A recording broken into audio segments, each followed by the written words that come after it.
This is information that we all need to know.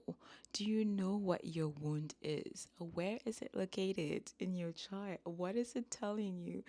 This actually is so important because I promise you, it's one of those things that once you see, you won't be able to stop seeing it. It's everywhere. Then you start. The reason why it's important, another one of the million reasons why it's so important to know where your wound is located. I'm talking here about Chiron wound. It's because it's gonna change how you move through life. Let's backtrack a little bit. So right now, a lot of people are being acquainted to Chiron because we had Chiron, which is not a planet; it is a comet, and Chiron literally ingressed into its new home.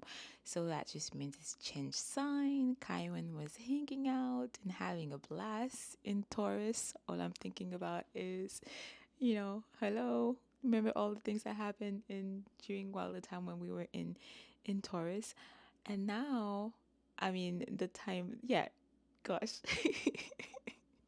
Sorry, I'm a little bit like sleep deprived. No. Let's backtrack. Chiron was in Aries and now it is entering Taurus. Unless I am coming from the future. No, Chiron was in Aries. We cannot mix this up. The stuff, the drama that happened in Chiron in Aries, I have another whole um series coming about Chiron and because I think it is so important to talk about. But Chiron in Aries was in Aries for the last few years, the last 7, 8 years, and all we were all affected. We all could see. If you, in case you didn't fully understand what was happening, let me give you an example. Aries is the first sign of the zodiac. It's pretty much that first sprout out of the ground that's ready to get the party started. Like, whoa, think about the baby who's just like, ready to like get going, trying to get its first steps, doesn't care about where it's going, doesn't care if it can fall, if it can bump its head. It's just ready to get the party started and just start gaining its independence. In a way, that's Aries. Aries is the babies of the zodiac because it's the first sign in comparison to the last sign, which is Pisces, where you can see the energy shifts a little bit. Pisces can have the bit of a been there, done that jadedness about life also that it's I actually find quite fascinating and really I'd love to talk to dive more into that at another time. But we could see the energies are different, and because Aries is about the self, it's about asserting itself, it's about like aggressive action to get things done, right? And especially it's about figuring out its place in this new world. It's how these things work. Who is he? Aries is all about I'm here, I take space. So when we have Chiron, which is such a beautiful, I love the archetype of Chiron. Honestly, Chiron we often hear in the astrological world. It's all about the wounded healer. Chiron is so much more complex than that. But for the sake of keeping this short today, let's just go with that. Chiron is a wounded healer, as in it's not just it doesn't it's beautiful. The reason why I love Chiron so much it's because I think it's a great representation of life. We often think about, oh, I have a wound, fix it, right? We go to the doctor, we want to fix it, or especially nowadays where we're constantly doing shadow work, and that went super very viral on Instagram, social media, and on the platform. Overnight, we all started hearing about shadow work, healing myself. Well, that was all pretty much Chiron energy behind all of these things, right? I don't know if you really paid attention to it. It's kind of hard not to remember that we started seeing a lot of groups that would pretty much be in the shadow for the longest time. All of a sudden they would just sprout out and mending space for themselves, right? I'm thinking about various LGBTQ groups. I'm thinking about, I'm getting goosebumps now. I'm thinking about the BLM movement that we saw, Black Lives Matter. We also saw the Me Too movement. We also saw a lot of news about various First Nations and Native people. We saw a lot of how can I not mention that? We saw a lot of ruckus in the nanosphere, right? In the manosphere, whereas the men were also taking space, and then the gender war, right? And then you had the whole, like, what's his name? Work really hard to forget his name. Andrew Tate. Gosh, even then I can't forget this this character. Um, so yeah, all of these, everyone was going through this whole, who am I? I deserve to take space. This is who I am. You either take it or leave it. There was a lot of aggressivity, but because again, that was Chiron, which is all about exposing the wound and putting it at the forefront where you cannot ignore it anymore. And then you put Aries energy, which is again the theme, the flavor about the self identity, but it's fire energy. So it's gonna go very like coming at you with all intensity and passion and combusting. That that's what we had. Chiron in Aries. And now we are moving into Chiron. Well, we're not, we already moved into it. On June 19, we had Chiron transitioning over to Taurus. And Taurus, I'm actually excited about this. I said that before because to be honest, I was kind of getting I was just over the whole identity thing. Let's just have a different flavor, please. Um, and now Chiron is gonna put the emphasis on Taurus. Taurus, which represent inner knowing, your own intuition. It's about it's about home in a way, but in a different way than Cancer. I'd say it's more about the ground, our relationship with the earth. So I'm actually really excited to see what is gonna be coming in the news, in the collective. And but we need to understand that Chiron is not about this magical thing that comes and fix things. Chiron pretty much works like real life, where things things are harsh. It's not all about, because on social media sometimes, or mainstream pop psychology, you can get that sense of heal your wound, but it's not really how it is. I see Chiron wound, quote unquote, healing as mostly integration, right? The more I study Chiron, the more I see we shouldn't even call it healing, because it's not like the wound disappear. It is all about learning to integrate it into our daily life, because it's not going away.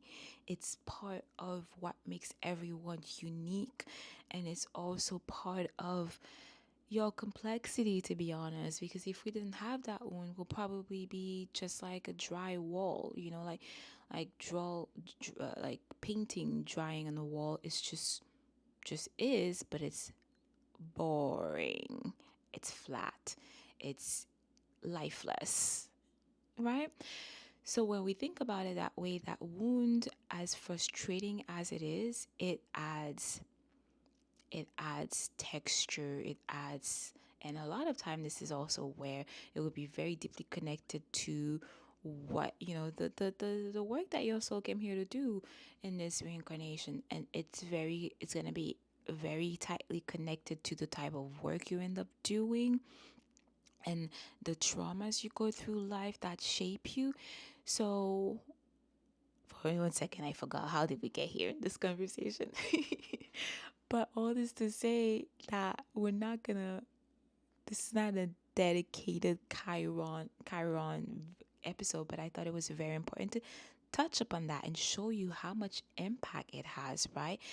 And which is why it's very important for you to know where your Chiron is. Now, that's very easy to do. You can just pull out your birth chart from any of the 100, well, maybe not 100, but there's a few great places on the internet where you can pull out your chart for free by just putting your personal information. However, the challenge is really learning to make sense of that. Yeah, it's cool. You can know, all right, I have a Chiron. My Chiron is sitting in the I don't know, in the sixth house in Gemini, or it's sitting in like my fourth house in Taurus, or my 10th, 11th house in Scorpio.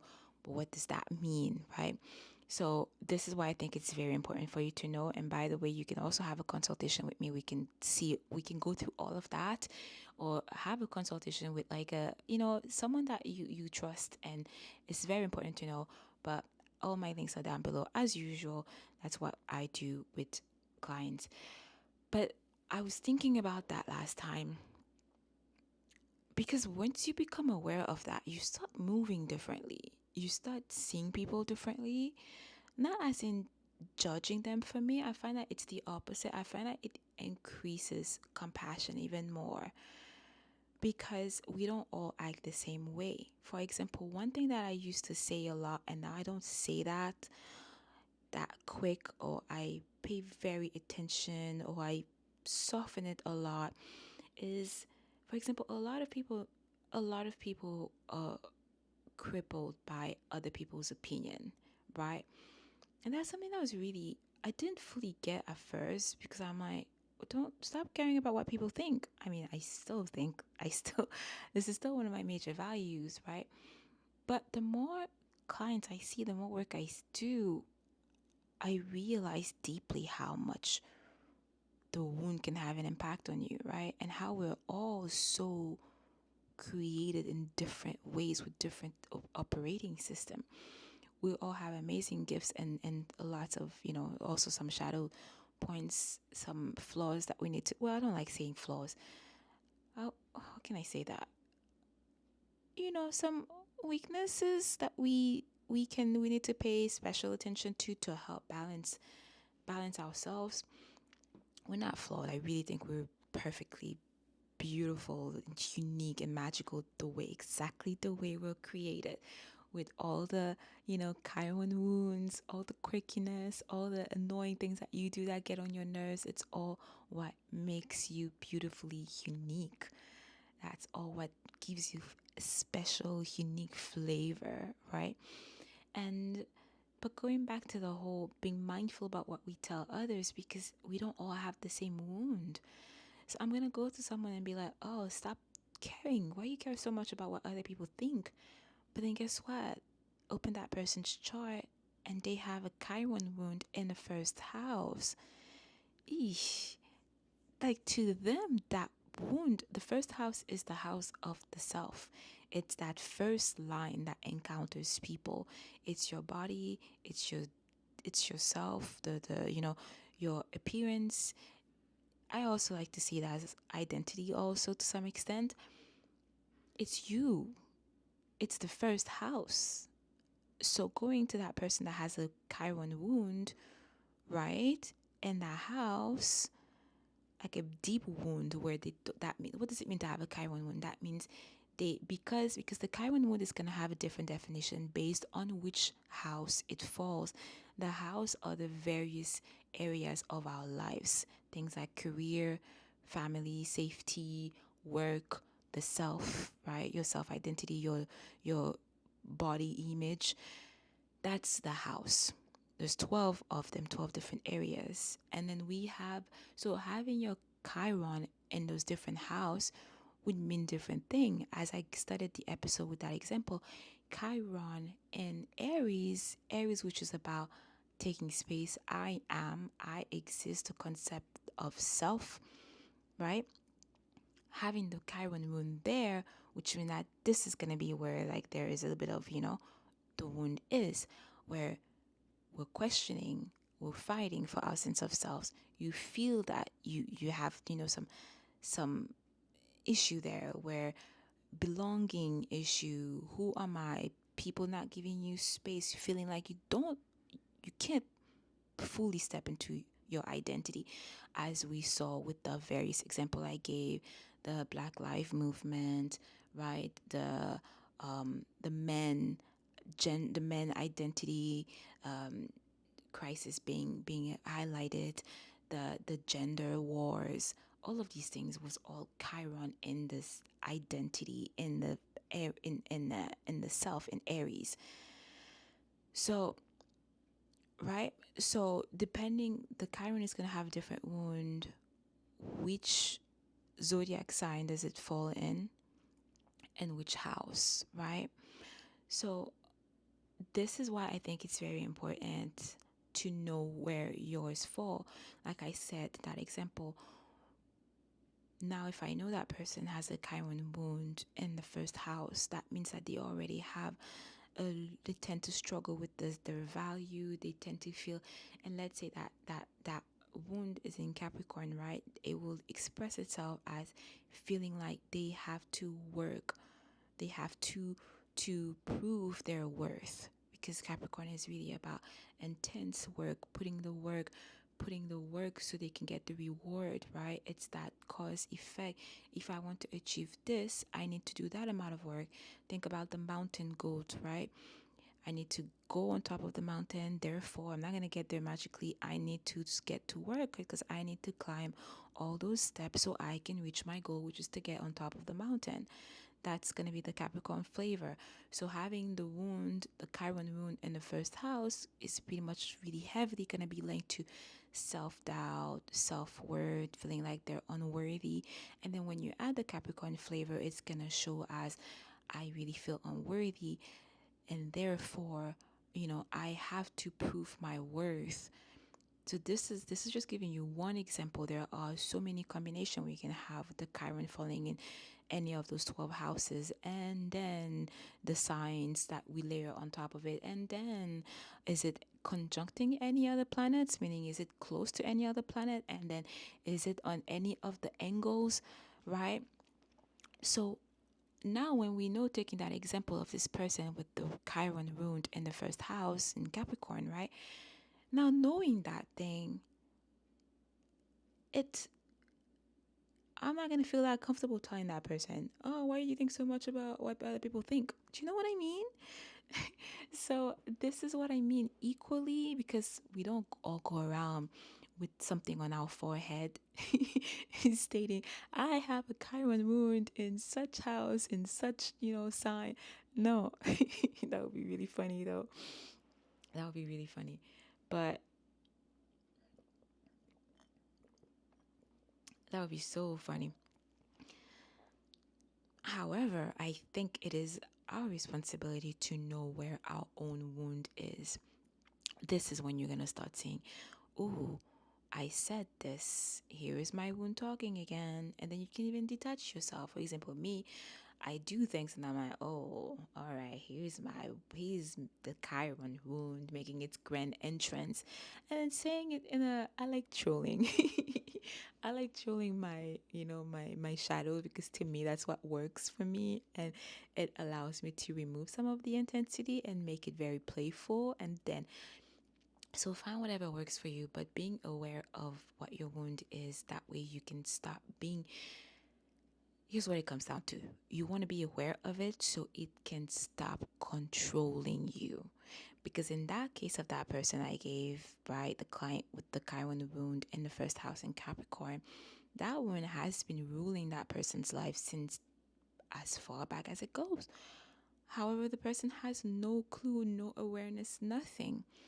So, how can you remember what I said before? Unfortunately, the one never fully goes away. It's more about learning to own it and learning to work with it, and perhaps take learning to alchemize it into your own magic. The funny thing is, well, not funny, but the curious thing is that often this is where your greatest gifts is gonna be hiding. It's in the wound itself. So it's an invitation for us to go deep in there and excavate that wound. And it's fascinating. How many times have we heard stories about someone saying, oh, I had this deep wound, and then I did the work, I started facing it, and now all of a sudden my entire business is based on that model, and then they're making so much money because they're living authentically to themselves and their own design and what their soul came here to do, right?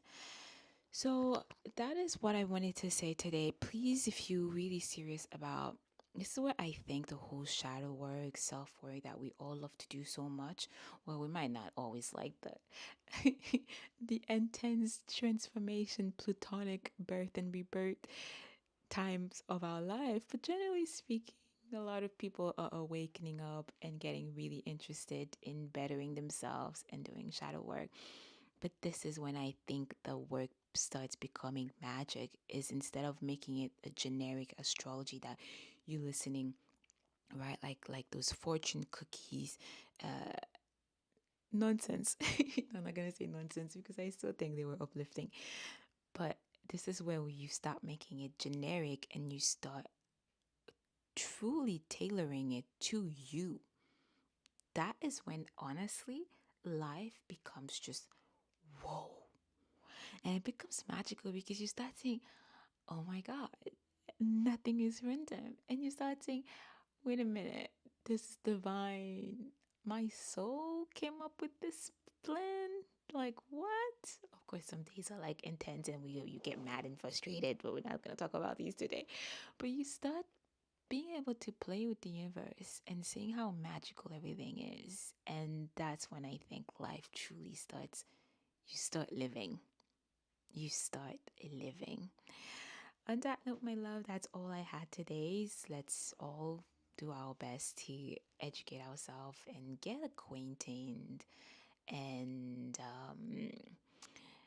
start a relationship with our own wound, especially now that Chiron just moved into the sign of not Aries, the sign of Taurus. So we need to know, where is this falling in your chart, right? Because that's gonna be the flavor that we're all gonna experiencing for the next 7 years. Chiron in, because those transits are global, right? Chiron in Taurus. However, each one of us, it's gonna fall in a different house. So where is Taurus for you in your chart? Is it in your fourth house, family? Is it in the 10th house of career? So let's take the time to dive into that. That way you can come up with your own personalized plan about how to grow in life and truly start thriving and not letting it control you, but you are elevating over this, right? On that note, my love, all my links are down below so you can book a consultation with me or anything else you'd like to for us to discuss together. I will see you in the next one. In the meantime, keep shining bright like a diamond. Bye, my love.